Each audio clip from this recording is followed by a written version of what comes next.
Please give me a short answer. I have only 3 minutes, Yes. including your answers.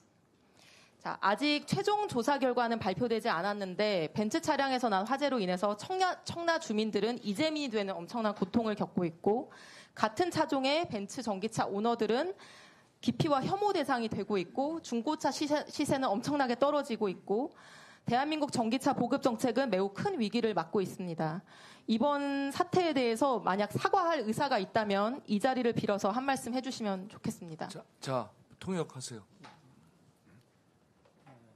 The cause of the fire has not been determined, and the victims are now displaced, and the EV owners of the same model are now avoided and looked at as villains, and the second-hand prices of EVs are plummeting, and the Korean government policy and the EVs has faced crisis. So, are you willing to issue an apology? If you take this opportunity to issue an apology. 저 통역하시는 분 있잖아요. 가능하시면 마이크를 사용해 주셔야 저 의미가 전달되는지 조금은 알아듣거든요, 영어를. 그러니까 좀 해주시면 감사하겠습니다. Okay, so Honorable Assemblywoman, we are deeply sorry for that incident, and especially deeply sorry that one of our Mercedes-Benz vehicle in our brand was involved in such an incident. Therefore, I would like to announce the deepest sympathy with all the affected people and our apologies to the affected people that our car and our brand was involved in such an incident. 네. 지금 존경하는 의원님, 이번 그 사고에 대해서 매우 죄송스럽게 생각을 하고 있습니다. 메르스 벤츠 차량 그리고 메르세스 벤츠 브랜드가 이번 사고와 그 연관이 된 것에 대해서 매우 죄송스럽게 생각을 하고 있습니다. 그리고 이번 사고로 피해를 받으신 모든 분들께 깊은 위로의 말씀을 드립니다.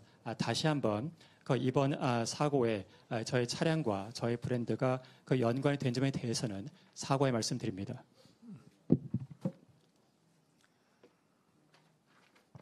네, 벤츠가 청라 피해 주민들에게 45억 원을 지원하겠다고 밝혔고 필요하면 추가 지원도 하겠다고 했는데요. 화재 원인이 벤츠의 제조 결함으로 확인이 된다면 45억이 아니라 그 2배든 3배든 필요한 보상을 할 예정입니까? Mercedes-Benz has offered 4.5 billion Korean won to those affected by the Cheongna fire.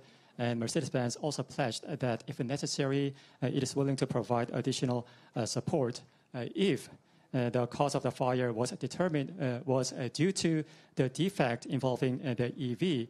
Is Mercedes-Benz prepared to provide a lot more compensation, like twice or 3 times the previous compensation? Yes. Honorable Assemblywoman, please understand the 4.5 billion was never seen as compensation. This was seen for humanitarian support, and as the investigation is currently still ongoing, we all fully support, and especially my company is fully supporting also the investigation. We will, once the outcome is clear, Please be brief. also will take our due responsibility once the circumstances are clear. 존경하는 의원님, 저희가 지원을 약속한 그 45억 원은 보상이 아닌 인도적 차원의 그 지원으로서 제안을 드렸다는 말씀을 드리고 싶습니다. 현재 그 조사가 진행 중인 것으로 알고 있고 저희 회사는 해당되는 그 조사에 전폭적으로 그 지원을 하고 있습니다. 조사 결과가 나오고 상황이 명확해지는 대로 합당한 책임을 지도록 하겠습니다. EQE 350 플러스 차량 차주들이 지금 소송까지 준비하고 있는 상황입니다. 벤츠 본사의 부사장이 EQE에 탑재되는 배터리셀이 CATL에서 공급된다라고 인터뷰를 해서 그렇게 믿고 1억 원이 넘는 차를 산 것인데 지금 이 평판 리스크, 벤츠 전기차가 위험하다라고 하는 평판 리스크 때문에 중고차 가격이 40% 이상 하락한 상황입니다.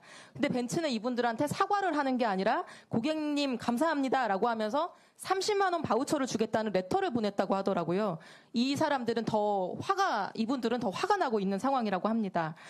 이 평판 저하만으로도 지금 중고차 시세가 매우 하락하는 손해가 발생하고 있는 상황인데 벤츠를 믿고 차를 구매한 고객들에게 이렇게 소송까지 하도록 방치할 것이 아니라 리콜이든 저는 이게 사기나 기망에 의한 배터리 정보 어떤 오류라고 한다면 리펀드도 환불도 필요한 상황이라고 생각하는데 그런 조치를 해서 벤츠의 브랜드 신뢰를 회복해야 되는 것이 아닌지 이 차주 오너들에게 어떤 보상과 어떤 조치를 취할 것인지 답변해 주십시오. 통역 가능하겠어요? 내용이 많은데. Owners of the EQE 350 Plus are preparing to file a lawsuit, and the VP of Mercedes-Benz once said that battery cells of CATL would only be supplied for EQE models. And under that belief, these owners trusted and purchased EVs from Mercedes-Benz. But currently, there is a huge risk related to the reputation of Mercedes-Benz, which has led to a 40% drop in the resale value of these EVs. Instead of issuing an apology, Mercedes-Benz simply offered to provide 300,000 won voucher to these EV owners, which has made these EV owners a lot more upset. Because of the decline reputation, the resale price of these EVs of Mercedes-Benz have been declining. So instead of trying to deal with these owners at a court, as these owners trusted and purchased Mercedes-Benz vehicles, and I think Mercedes-Benz should do more to restore trust in a brand. For example, providing refund for these owners for their vehicle. So do you have any plans on how to provide compensation to these aggrieved owners? Honorable Assemblywoman, please allow me also to state that this 300,000 voucher was not only made to the EQE customers, but we made them to all EV drivers as a matter of customer services, not as a matter of compensation. To your other question, please also understand here the investigation is currently ongoing, but I would like to underline Mercedes-Benz never try to deceive its customers when buying an electric car. 존경하는 의원님, 저희가 제공을 약속한 그 30만 원의 그 바우처는 비단 EQE 고객들뿐만 아니라 벤츠의 모든 그 전기차 고객들을 대상으로 해서 저희가 그 제안을 한 것이고, 이건 역시 그 보상 차원이 아니라 고객 서비스의 차원에서 제공을 해드리기로 제안을 해드렸던 것입니다. 그리고 의원님의 그 다른 질문 같은 경우에는 현재 조사가 그 진행 중인 관계에 있지만 메르세데스 벤츠는 결코 전기차를 구매하려는 고객들에 대해서 기망을 하려는 의도가 전혀 없었다는 점을 분명히 말씀드립니다.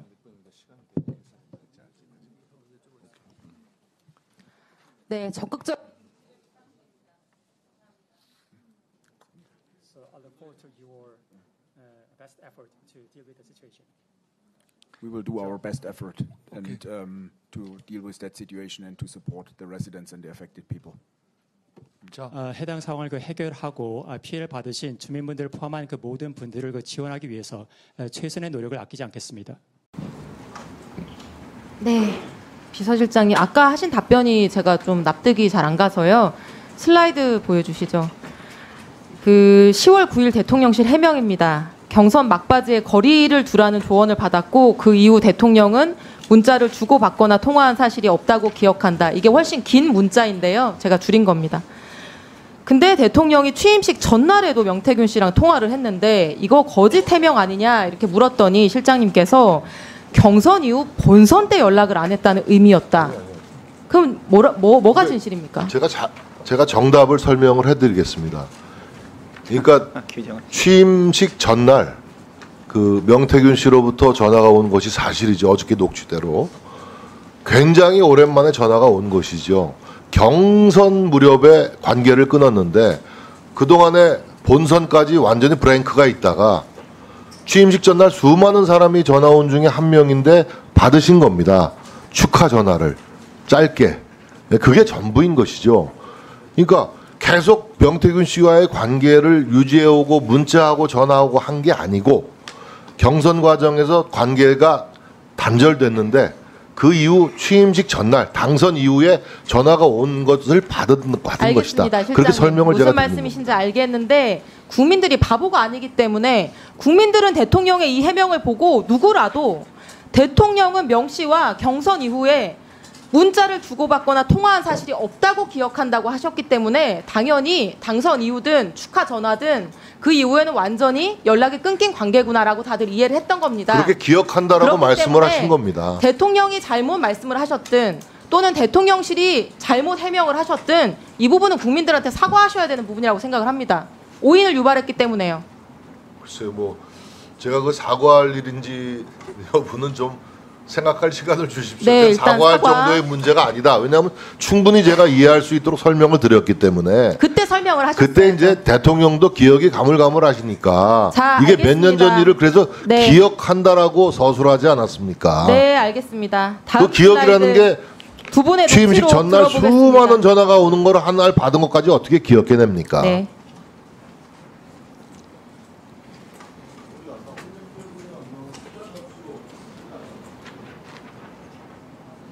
공관위에서 나한테 이거 왔길래 제가 김영선이 경선에서 열심히 뛰었으니까 너는 김영선이 좀 해줘라 그랬는데 이게 말이 많네.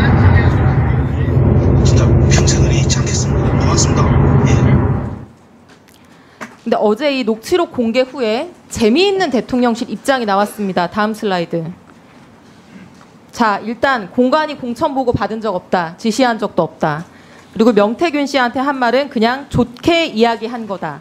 근데 덕담 수준으로 얘기를 하신 겁니다. 덕담 대통령실 수준. 해명에 따르면 일단 윤석열 대통령은 명태균 씨한테 공관위 보고를 받은 적도 없는데 보고를 받았다고 거짓말을 한 것이 됩니다. 그리고 그저 좋게 얘기한 것이라고 볼 수 있는지 그냥 덕담인지 한번 보겠습니다.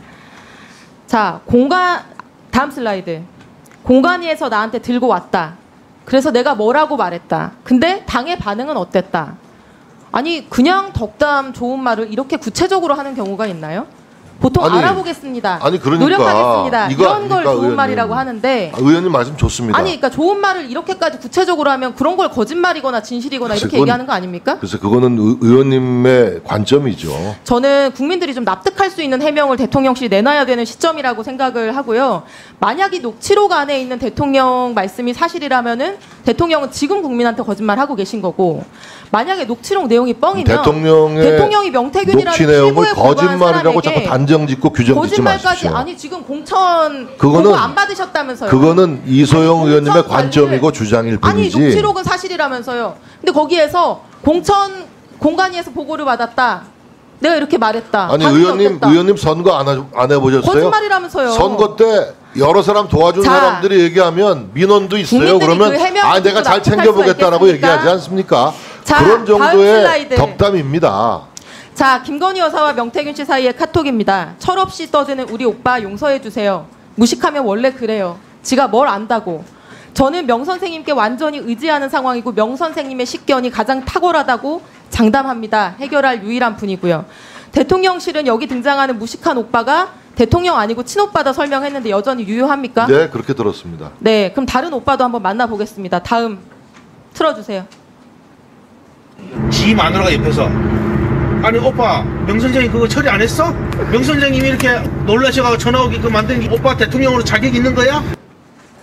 이 오빠도 친오빠일까요, 실장님? 그래서 전 그 누구의 목소리인지 잘 모르겠습니다. 명태균 씨가 말한 건데요. 명태균 씨가 지칭하는 게 글쎄요, 뭐 전 친오빠일까요? 저거는 대통령 영부인의 목소리가 아닌 것 같습니다. 네, 저는 아까 그 카톡에 등장하는 철없이 떠드는 그 오빠랑 같은 오빠인 것 같은데요.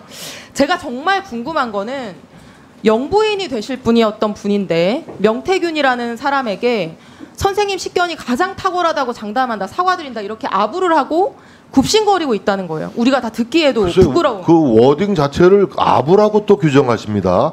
이 자기적으로 의도적으로 자꾸 그렇게 왜곡해서 하시면 안 되죠. 해결할 유일한 능력이 그 워딩이 있습니다. 어떻게 이거를 이제 아부라고 하는 아부입니까? 거예요. 이게 사실이 아니라면 그럼 뭡니까? 아부가 아니면. 자, 명태균 씨 대단한 인물인 것 같은데 다음 슬라이드 들려주세요. 오선 현역 의원인 김영선 의원과 나눈 대화입니다. 틀어주세요. 대통령이 알아서 하겠다 하는데 왜 그래요? 오늘 대통령입니까? 내가 지시받았다 이제 못안 내려왔다 했잖아. 하지 말라는 게 아니잖아. 본인 거 다 윤석이랑 온천해서 윤석이 뭐라 할줄 압니까 나한테? 시키면 왜 시킨 대로 안 합니까 자꾸? 자, 김영선 의원 당시에 막 선거 당선된 5선 현역 의원, 지금 국회의장과 선수가 같습니다. 명태균 씨는 정치나 행정의 기준으로 보면은 아무것도 아닌 분이죠. 근데 5선 의원한테 소리를 치고 왜 시키는 대로 안 하냐. 이 음성 시간 관계상 들려드리지 못한 부분에 권력을 쥔 김건희한테 딱 붙어야 육선한다 훈계를 하고 잡소리 하지 말라고 면박까지 줍니다. 요즘 알바생한테도 이렇게 할 수 없는 거거든요. 글쎄요, 뭐 명태균 씨는 제가 언론에 보니까 여야의 많은 유명 정치인들과 조금 이따 사전에 답변하시고요. 교류가 있었던 분이더군요. 네, 마지막 슬라이드 보여주세요. 네. 제가 보여드린 이 세 개의 녹취와 카톡 안에서의 권력 서열입니다. 등장인물은 4분이고요. 제일 밑에는 5선 국회의원 김영선이 있습니다. 그 위에는 김영선보다 세지만 아내에게 구박받고 밥하는 대통령이 있고요. 그 위에는 김건희 여사가 있지만 그 위에는 이분들이 아부하고 거짓말까지 해서 기분 맞춰주는 명태균 씨가 있습니다. 이런 관계가 어떻게 가능할까요, 국장님? 너무 어려운 질문이라 답변하기가 어렵습니다. 답변할 말씀이 없으신 거겠죠? 일방적인 주장, 음해성 문제 제기에는 답변할 수가 없습니다. 여기 무슨 일방적인 주장과 음해가 있습니까? 이상입니다. 예, 이소영 의원님 수고하셨습니다. 다음은 존경하는 님, 그 서울 양평 고속도로 대통령 처가 특혜 의혹 오전에 답변하시면서 특혜 의혹은 전혀 없다는 신념을 가지고 있다 이렇게 말씀을 하셨습니다. 네. 신념을 가지실 정도면은 충분히 사실관계 숙지하고 검토하셨다는 의미겠죠? 네, 그렇습니다. 네. 장관님 취임 전의 일이어서 제가 당시 도로국장님께 이걸 여쭤보려고 했었는데 자세히 보셨다고 하니 장관님께 질문을 먼저 드리겠습니다. 네. 네. 청장님도 발언 때 같이 계시면 되겠습니다. 자, 슬라이드 보여주시면요. 오래된 일이니까 좀 기억을 상기해 보겠습니다. 대통령 처가는 양평군 강상면에 크게 두 덩어리의 땅을 가지고 있습니다. 하나는 중부내륙고속도로 오른편 지도에 A라고 표시된 곳인데요. 남한 강변에 있는 공흥지구처럼 개발하기 좋은 야트막한 아주 좋은 예쁜 땅입니다. 다른 하나는 지도에 B라고 표시된 부분인데 중부내륙고속도로 왼쪽에 딱 달라붙어 있는 산비탈, 가파른 땅입니다. 작년에 국토부는 이 산비탈 땅에 대해서 비탈져서 어떤 용도로도 개발이 어렵다. 그래서 고속도로 종점이 아니라 다른 할아버지가 와도 이익을 얻을 게 전혀 없다 이렇게 주장을 했습니다. 대통령 처가는 아무런 이익을 보는 게 없다. 여전히 유효합니까? 그렇게 알고 계십니까? 짧게 답변해 주시죠. 네, 그렇게 생각합니다. 네. 저도 당시에 국토부의 말을 듣고 이 산비탈 땅이 개발이 어렵겠다 이렇게 생각을 해서 예쁜 땅만 놓고 계속 질문을 했었습니다. 아파트나 호텔이 들어선다고 하면은 교통 호재로 인해서 가치 상승이 클 수 있으니까요. 근데 제가 당시에 놓친 게 있었습니다. 국토부가 얘기해 주지 않은 것. 바로 이 고속도로 종점이 한 번 변경된 것이 아니라 2번 변경됐다는 점이었습니다. 슬라이드 보여주시면 용역사는 용역을 수주하자마자 곧장 변경 노선을 그리는데 준비 파일 8가지 버전에서부터 착수보고의 보고자료까지 모두 종점은 남양평 IC에 붙이는 걸로 되어 있었습니다. 장관님, 최종 공개된 대안노선 종점이 남양평 IC 아니죠? 네, 아닌 걸로 알고 있습니다. 네, 보여주시죠, 슬라이드. 근데 착수보고 28일 후에 갑자기 종점이 한 번 더 바뀝니다. 남양평 IC보다 한 1.3km 위에 있는 새로운 지점입니다. 대안 1이라고 되어 있는 파란색 노선인데요. 이게 최종적으로 발표된 대안입니다. 이 대안의 종점 부분 확대해서 보겠습니다. 다음 슬라이드. 종점의 램프 부분이 정확하게 대통령 처가 소유의 산비탈 땅과 겹치게 되어 있습니다. 갑자기 IC에 직접 붙이는 안이 폐기되고 대통령 처가 땅에 마치 자를 대고 이은 것처럼 정확히 자로 잰 듯이 연결이 됩니다. 장관님, 이렇게 되면 대통령 처가는 토지 보상을 받게 되는 건가요? 뭐 노선 내용에 따라서는 그럴 가능성이 있을 것 같습니다. 이 사실 알고 계셨습니까? 오늘 처음 합니다. 예. 이런 것도 검토를 안 해보시고 신념까지 말씀하신 거예요? 그러면 이 산비탈 땅에 고속도로 할아버지 생겨도 대통령 처가는 전혀 이익 볼 게 없다 이렇게 얘기했던 국토부 답변은 거짓말인 거죠? 저 이번에 알았습니다. 이게 제가 속은 거라는 거를. 청장님, 이거 거짓말이었죠? 서울지방국토관리청장입니다. 답변 드리겠습니다. 저기에 그 JCT에 붙는 땅은 짧게 얘기해 주시죠. 저 땅은 실질적으로 이제 일부 편입되는 부분에 대해서 보상이 될 수 있는데 그 당시에는 제가 알기로는 그 이게 누구 땅인지 이런 부분들은 전혀 알지 못했습니다. 그러니까 이 논란이 됐을 때 이 얘기는 한마디도 안 하셨습니다. 자, 청장님. 고속도로랑 겹치는 토지뿐만 아니라 붙어있는 나머지 땅도 같이 수용해달라고 할 수 있죠. 토지보상법에 따라서. 맞습니까? 예스 월 노로 짧게. 붙어있는 모든 땅을 할 수는 없는 거고요. 일부 청장님, 좀 이따 길게 얘기하시고요. 이게, 설마, 대통령 장모랑 그 천안되시는 분들 이런 토지 보상금까지 노리고 움직였을까 이렇게 의구심이 드실 수 있을 거라고 생각을 합니다. 제 합리적 정황을 알려드리겠습니다. 다음 슬라이드. 이 사진은 작년 7월 특혜 의혹 당시에 처가 소유 산비탈 땅에서 키우고 있던 흑염소와 칠면조입니다. 당시 뉴스에도 나온 사진입니다. 윤석열 대통령의 장모와 처남이 축산업에 종사하시는 분도 아니고 흑염소 건강원 하시는 분들도 아닌데 왜 여기서 흑염소랑 칠면조 키우고 있었을까요, 장관님? 혹시 아시나요? 아는 바 없습니다. 힌트. 이분들이 전문적인 부동산 개발업자입니다. 이런 토지 보상 같은 거는 누룽지까지 박박 긁는 기술이 있는 분들이에요. 보상받을 토지에 가축을 키우고 있으면 추가 보상을 받게 되죠. 토지보상법 시행규칙에 따라서. 그렇지 않습니까? 제가 이게 합리적인 의심이라고 얘기하는 이유는요. 다른 사람이 아니라 김건희 여사 가족분들은 능히 이렇게 하실 수 있는 능력과 의지가 있는 분들이기 때문입니다.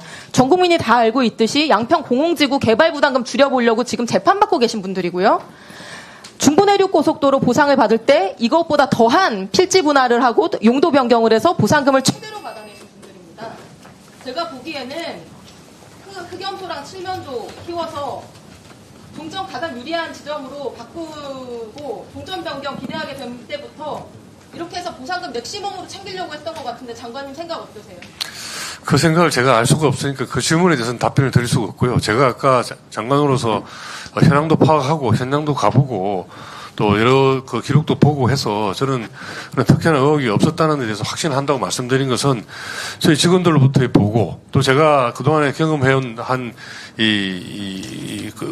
국토부 관련 공무원 30년의 경험 이런 걸 해서 적어도 국가의 도로 노선이 그렇게 하루아침에 누군가 특정인의 이해 때문에 흔적도 없이 움직이지는 않는다는 그런 개인적인 믿음에 의해서 말씀드린 것이고 누구도 거기에 대해서 뭐 이 정언을 하거나 또 그런 심정적인 또 합리적인 의심 말고 객관적인 사실 거기 되는 요즘 흔히 나오는 녹취록이나 이런 거 하나 제출한 게 없지 않습니까? 그래서 저는 순수하게 도로 노선을 합리적으로 결정하기 위한 과정에 이런 오비락적인 오해가 생긴 것이 아닌가라고 그렇게 생각을 합니다. 일반적인 도로 행정은 그렇게 신뢰하시는 부분으로 가는 게 맞을 겁니다.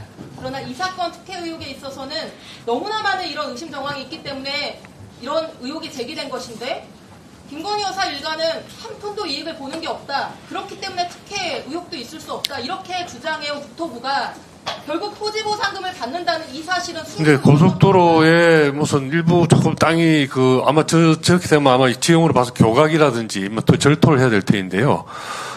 그 보상금 조금 받는 것이 그렇게 크게 무슨 이 도움이 될까 하는 건 사실은 저도 의원님 질의에 합리적인 의심을 가지고 다시 되물어보고 싶습니다. 그게 조사를 해보고 검토해보신다. 상당히 비탈도 있는 땅이던데요. 그 땅이 굉장히 평지가 아니고 굉장히 경사가 있는 그 산지라고 제가 기억이 나는데 그런 땅에 뭐 일부 보상을 조금 받는데 얼마 받을지는 모르겠습니다만은 뭐 그게 그렇게 큰 돈일까 하는 그런 생각도 들고 그것 때문에 없는 쓰레기 땅에 토지 보상금 받고 엑시트하려고 했던 거 아닌가라고 하는 의심을 얘기하는 거고요. 장관님 오늘 처음 들으셨다고 하니까 이렇게 즉답하지 마시고 이런 의혹을 제기했으면 조사해보고 검토하시고 그 결과를 알려주시기 바랍니다. 이상입니다.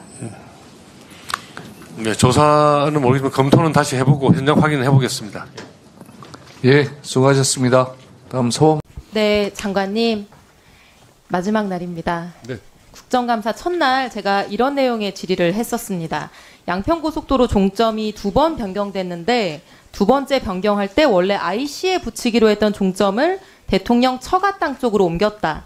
그래서 대통령 처가는 고속도로 건설로 인해 토지 보상을 받을 수 있게 되고 그 땅에서 흑염소와 칠면조까지 키우고 있었던 걸 보면 미리 정보를 알고 보상금을 더 받기 위해 최대한의 노력을 한 것으로 보인다. 이랬고요. 장관님께서는 보상금 큰 돈도 아닐 텐데 설마 그 보상금 받으려고 종점에 손댔을지 의문이다. 이렇게 답을 하셨고 슬라이드. 같은 날 여당 의원님 질의에 답하시면서는 정확한 것은 아니지만 현재의 노선을 기준으로 하면 처가 땅과 고속도로가 아주 근소하게 안 겹치는 것으로 확인했다. 그래서 당연히 보상 대상도 아니다. 이렇게 답변을 하셨습니다. 네, 의원님 질의하셨을 때는 제가 이 내용을 충분히 정확하게 인정 못했었고요. 질의 이후에 확인을 하니까 아마 따로 설명드렸을 것 같은데 이런 내용입니다. 예. 제가 지금부터 첫 번째, 대안 노선으로 추진될 경우에 처가 땅이 보상 대상이 된다는 거. 두 번째, 대통령의 처갓집 식구분들이 크던 작던 토지 보상금에는 늘 진심이신 분들이기 때문에 이번에도 그랬을 거라는 점, 이 두 가지를 증명해 보이겠습니다. 자, 첫 번째, 보상 대상이 맞는가? 국토부가 의원실로 세부 노선 자료를 제출하셨고요. 슬라이드. 근데 감사하게도 이 제출받은 노선도를 보니까 확실하게 보상 대상이 된다는 확신을 제가 가질 수 있게 됐습니다. 화면의 보라색 부분이 처가 땅이고요. 산비탈이라 매매 자체가 어려운 땅입니다. 빨간색 두 줄로 표시된 선이 대안 노선인데요. 국토부가 이제 저 그림을 가져와서 처가 땅과 미세하게 비껴간다 이렇게 설명을 했습니다. 다음 슬라이드. 더 정확하게 볼 수 있도록 제출받은 노선도를 그대로 위성지도에 옮겼습니다. 좌표를 정확하게 유지하면서 대입했고요. 자, 빨간색 대안 노선이 하얀색 선과 교차하는 것이 보이실까요? 하얀색과 빨간색이 교차하는 부분 보이시죠? 네. 이 하얀색 선은 대통령 처가 땅을 위해 만들어져 있었던 기존의 진출입 도로입니다. 이 도로가 없으면 이 땅은 완전히 맹지가 되고요. 다음 슬라이드. 실제 사진으로 보여드리면은 저 빨간색 부분이 종점으로 연결되는 거고요. 당연히 바로 밑에 있는 작은 도로는 폐쇄되겠죠. 제가 국토부 실무진과 도로공사 실무진에 확인했을 때도 대안노선 신설되면 이 진출입로는 폐쇄될 것이다. 이런 답변을 받았습니다. 장관님, 이렇게 되면 다음에는 어떤 일이 발생하나요? 뭐 맹지라서 보상을 받는다 이런 말씀을 하실 의도이신 것 같은데요. 제가 알려드릴게요. 예, 슬라이드. 그리고, 예. 네, 일단 한번 보셔요. 토지보상법 74조. 일부가 수용됨으로 인해 동네의 목적으로 사용하는 것이 곤란해진 토지는 소유자가 매수 청구할 수 있다. 시행령 39조 1항 3호. 공익사업 시행으로 교통이 두절되어 사용이나 경작이 불가능해지면 매수 청구할 수 있다. 이렇게 되어 있고요. 이 도로 없어지면 맹지가 되는 처가 땅은 당연히 토지 수용을 청구할 수 있게 됩니다. 교통이 두절되니까요. 당연히 보상 대상이죠. 존경하는 이소영 의원님, 아까 질의 중에 제가 참 장관으로 답변 말씀드린 어려운데 진심이고 이런 말씀하신 건 상당히 장관님, 좀 근데 거북한 질의시고, 그리고 충분히 토지 보상을 하면 이렇게 되면 만약에 그 땅이 장관님, 맹지가 된다면 대체 도로를 만드는 건 하는 것도 포함이 장관님은 됩니다. 답변 시간이 많으시잖아요. 네네. 중간에 방해하지 말아주세요. 예. 자, 슬라이드. 도로공사에 확인해 보니까 고속도로 건설로 인해서 기존 도로가 폐쇄되고 잔여지 보상을 받은 사례가 6년 동안만 190건이고요. 다음 슬라이드. 대통령 처가는 이 부근에 확인된 것만 7,240평을 가지고 있습니다. 더 있을 가능성도 있고요. 중요한 것은 이 땅들이 토지 보상으로이 아니면 매매하기가 어려운 땅이라는 것입니다. 매수자도 없고 재산세만 나가는데 기왕 고속도로 오는 김에 내 땅도 처분할 수 있으면 얼마나 좋을까. 그래서 보상을 노리고 종점을 여기로 붙였다는 거에 증거는 지난번에 보여드린 흑염소와 칠면조인데요. 다음 슬라이드. 이번에 가보니까 여기서 양봉도 하고 있었습니다. 사진에 보이는 게 양봉통이고요. 흑염소, 칠면조, 꿀벌 이 세 가지 동물의 공통점이 뭔지 아십니까? 셋 다 토지보상법 시행규칙 별표 3에 보상 대상으로 규정되어 있는 것들이라는 것입니다. 저는 이게 충분히 증거가 된다고 생각을 하고요. 다음으로 보상금 몇 푼 받으려고 과연 이런 일을 했을 것이냐 이런 부분인데요. 저는 장관님께서 이 최은순 씨가 어떤 분인지 잘 모르셔서 하신 말씀이라고 생각을 합니다. 장관님이나 저 같은 일반인들과는 정말로 다른 분이라는 것을 제가 말씀드리겠습니다. 몇 가지 사례만 알려드릴게요. 자, 슬라이드. 대통령 장모 최은순 씨는 2001년 충남 아산시 배방읍 장제리 일대 토지를 매수합니다. 불과 1년 후인 2002년 철도청에 토지가 수용됩니다. 복선전철 사업에 이 토지가 편입되거든요. 어떻게 귀신같이 알고 1년 전에 땅을 샀을까? 다음 슬라이드. 바로 옆에 땅입니다. 그로부터 2년 후인 2004년에 나머지 땅이 LH에 수용됩니다. 아산 신도시 개발 사업에 토지가 편입된 건데 배방읍 개발되는 타이밍 굉장히 잘 알고 들어간 것 같죠? 이때 LH한테 받은 토지 보상금 다음 슬라이드. 129억 원입니다. 토지 보상 사례는 양평군에도 있습니다. 다음 슬라이드. 지금 종점이 붙는 양평군 병산리의 다른 땅입니다. 장모 최은순 씨는 상속받아서 가지고 있었던 땅을 굳이 2003년에 지목 변경을 합니다. 임야에서 대지로. 대지가 훨씬 가치가 높죠. 그리고 2004년에는 필지 분할을 합니다. 보상금 많이 받기 위해서 주로 하는 행위입니다. 그리고 나서 딱 바로 다음 해인 2005년에 국토부에 의해서 수용이 됩니다. 중부내륙고속도로 건설하면서 이 땅이 편입됐기 때문이죠. 최은순 씨는 보상받기 가장 좋은 컨디션에서 보상금을 받았는데 어떻게 미리 안 것처럼 이렇게 1, 2년 전에 작업을 했던 것인지 저는 매우 신기합니다. 저는 전문 용어로 이런 분들 선수라고 부른다고 생각을 하고요. 작은 보상금이라도 놓치지 않고 국가 SOC 사업이 진행될 때마다 엄청난 정보력으로 미리 움직여서 땅을 사거나 최적의 보상 컨디션으로 만들어서 보상금을 받고 그걸로 부자가 된 분들을 보상금 선수라고 합니다. 이래도 설마 푼돈 때문에 그랬을 거라고 생각하시나요? 장관님 아직 30초 남았는데 장모 최은순 씨는 과거에 국세청이 발표한 부동산 투기자 명단에도 이름을 올린 적이 있는 분이고 제가 앞서서 말씀드린 내용은 LH도로공사 철도공단에 확인하시면 바로 알 수 있는 팩트입니다. 이런 분들이 지금 대한민국 최고 권력자의 가족이 되셨고요. 아시다시피 지방군청 공무원 인맥까지 동원해서 최대한의 이익을 취하던 분들인데 어마무시한 대통령 사위 권력을 이용 안 했을 것 같습니까? 정말 냉정하게 생각해 보시고. 네, 종려는 이소영 의원님 지적 사항에 대해서 제가 말씀을 드리겠습니다. 아까 제가 거론하신 분은 좀 개인적으로 모르시는 분이지만 적어도 제가 30년, 40년 근무한 이 국토교통부 공무원들이 이런 외압의 노선을 바꾸고 해주지 않았을 거라고 저는 확신을 믿고 있고요. 만약에 그런 일이 있었으면 지난해 전국을 떠들썩게 했던 양평 사건, 길 가는 애도 다른 양평에 뜨거울 때 누군가가 나와서 뭘 이야기를 했을 텐데 그런 기록이 없지 않습니까? 다만 우리 종려 이소영 의원님께서는 하실 수 있는 상상력 또는 추론을 하시는 것일 뿐이지 객관적인 증거가 없다. 그리고 이거는 우리 수수이 누누이 발생했지만 우리가 도로공사를 할 때 설계하는 업체가 대안노선을 찾도록 우리가 정해져 있는 이 과업지시서에 이미 교과서처럼 들어가 있습니다. 그리고 예타제도가 29년인가 09년인가 생겼는데 그 예타제도 이후에 총 24건의 사업에 대해서 노선 재검토가 설계 과정이 이루어져가지고 그중에 무려 24건 중에 14건이 노선이 변경이 됐고요.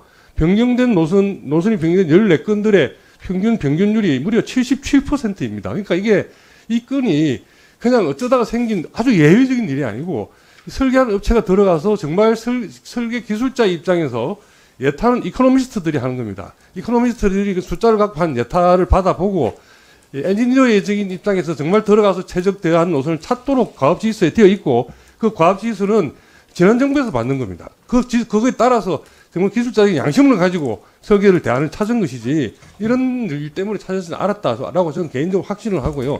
아까 말씀하신 맹지 문제는 저도 85년에 건설부 입사해서부터 보상 법도 만들고 실무도 담당해 봤는데 이런 것 같으면 교각을 채워서 들어가든지 그렇지 않으면 정말 맹지가 될 것 같으면 진입도를 만들어 주든지 하는 것이 훨씬 보상비보다 싸기 때문에 그렇게 안 하면 담당 공무원이 다칩니다. 그래서 그거는 종년 이소영 의원님께서 지나치게 좀 과다 걱정을 하신 것 같고 이 실무를 아는 행정 공무원 입장에서 보면 그렇게 그 7,000평이나 되는 땅이 이 보상금을 받도록 그렇게 도로 설계를 하지 안 한다.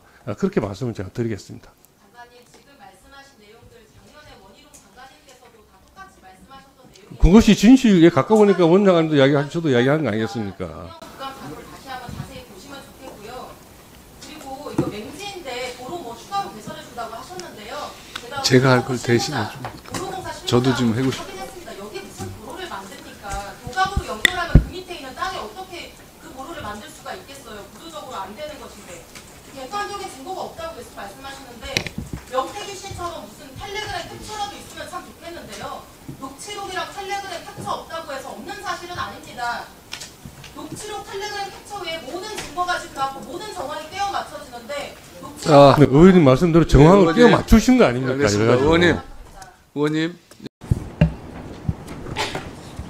네, 인권위원장님. 예. 안녕하세요. 지난 인사청문회 때 뵙고 오늘 첫 국회 출석이시네요. 네.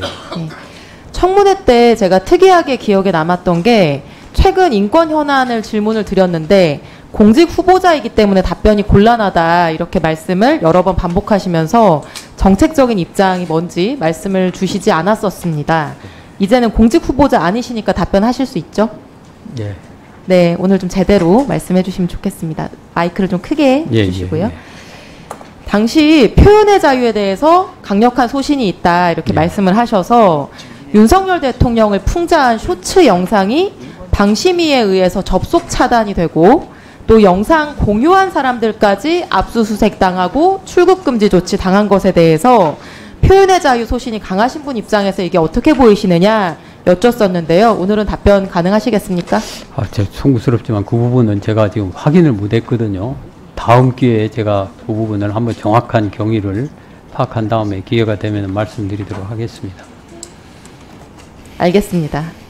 위원장님 그러면은 개인의 통신정보 보호에 대해서는 어떤 입장을 가지고 계십니까? 개인 통신도 최대한 보호돼야 된다고 생각합니다. 중요하게 생각하십니까? 예. 네. 윤석열 대통령 명예훼손 사건이라고 아마 들어보셨을 텐데요. 대선 앞두고 수사무마 의혹 관련해서 녹취록이 이제 보도된 것과 관련된 사안인데 당시 그 기사 쓴 언론인들이랑 언론사들은 대대적으로 압수수색을 당했었고요. 근데 그거보다 더 크게 논란이 됐던 게 중앙지검 반부패 수사부가 이 명예훼손 사건을 수사하는 과정에서 무려 3,000명이 훨씬 넘는 통신 이용자들의 개인정보를 조회한 부분이었습니다. 이 조회를 당한 3,000명 중에서는 야당 정치인이나 언론인들도 있었는데 평범한 일반인들도 당연히 많이 섞여 있었고요. 단순히 누구하고 통화했다는 이제 이유만으로 개인정보 강제 수집을 당한 겁니다. 이분들이 바로 어제 헌법소원을 제기했는데 혹시 알고 계십니까? 파악을 못하고 있습니다. 이 사건 자체는 알고 계시죠? 그 구체적으로는 사실 아까도 말씀드렸습니다마는 지금 2달 가까이 또 중간에 여러 가지 이제 뭐 추석이다 이런 연휴 등을 빼고 또 해외 출장 등을 빼면은 그리고 우리 그 인권위의 상임위원회라든지 전원위원회가 돌아가게 정상적으로 운영하는 데만도 시간이 너무 걸렸거든요. 말씀이세요? 구체적인 사건에 대해서는 사실 아직까지 제가 완벽하게 그거를 파악하고 있다고 그렇게 말씀을 못 드리겠습니다. 위원장님이 인권위원장 되시려고 하시던 상황, 준비하고 계시던 상황에서 인권위원회가 위원장 명의로 성명까지 발표한 사건이었는데 전혀 관심이 없으신가 보네요. 아니 그렇지는 않습니다. 지금 개개 사건에 대해서 공직 후보자일 당시에는 공직 후보자여서 답변이 어렵다고 하시고 인권위원장님이 되시고 나서는 내용을 잘 몰라서 답변을 못한다고 하시고 도저히 국회가 그런 뭘 차원이 물어볼 수가 아니라요. 없는데요? 그 구체적인 경위나 이런 것들 좀 자, 파악을 그러면은 해서 위원장님 제가 질문한 사실관계와 내용을 기반으로 해서 의견을 말씀해 주시면 되겠습니다. 이런 광범위한 강제 정보 수집으로 개인정보 자기결정권, 사생활의 비밀, 통신 비밀이 과도하게 침해한다는 이유로 헌법소원을 제기했고요. 위원장님, 기본권 침해 관점에서 어떻습니까? 이렇게 그 대통령에 대한 명예훼손 사건을 수사하기 위해서 아무런 그 사건하고 관련 없는 단순히 간접 통화를 했다는 이유만으로 3,000명의 이름과 주소와 주민등록번호를 검찰이 수집하는 게 인권적 측면에서 옳습니까? 여하튼 기본권 침해는 기본권 제한이죠. 기본권 제한은 원칙적으로 최소화돼야 된다. 그 생각은 변함이 없습니다. 이 사안에서 침해의 최소성 지켜졌다고 보십니까? 구체적인 케이스와 구체적인 내용을 모르는 현재 상황에서는 그 부분은 다음에 기회가 되면 말씀드리도록 하겠습니다. 네, 민감하게 보시는 게 좋겠습니다. 슬라이드 보여주시면 위원장님 취임하시기 전에 올해 8월에 인권위원회는 이 사건에 대해서 인권위원장 명의로 성명을 발표했었습니다. 수사기관이 특정 사건에 대해서만 3,000명에 달하는 통신정보 조회한 게 통신사찰, 언론감시 이런 비판 나오기 때문에 주목하고 우려한다는 내용입니다. 전기통신사업법 더 엄격하게 개정해야 된다는 의견도 냅니다. 다음 슬라이드. 직전 인권위뿐만 아니고요. 2014년에도 인권위는 여기에 대해서 입장을 낸 적이 있습니다. 수사기관의 제도남용 방지해야 된다. 개인정보 보호 강화해야 된다. 너무 당연한 거죠.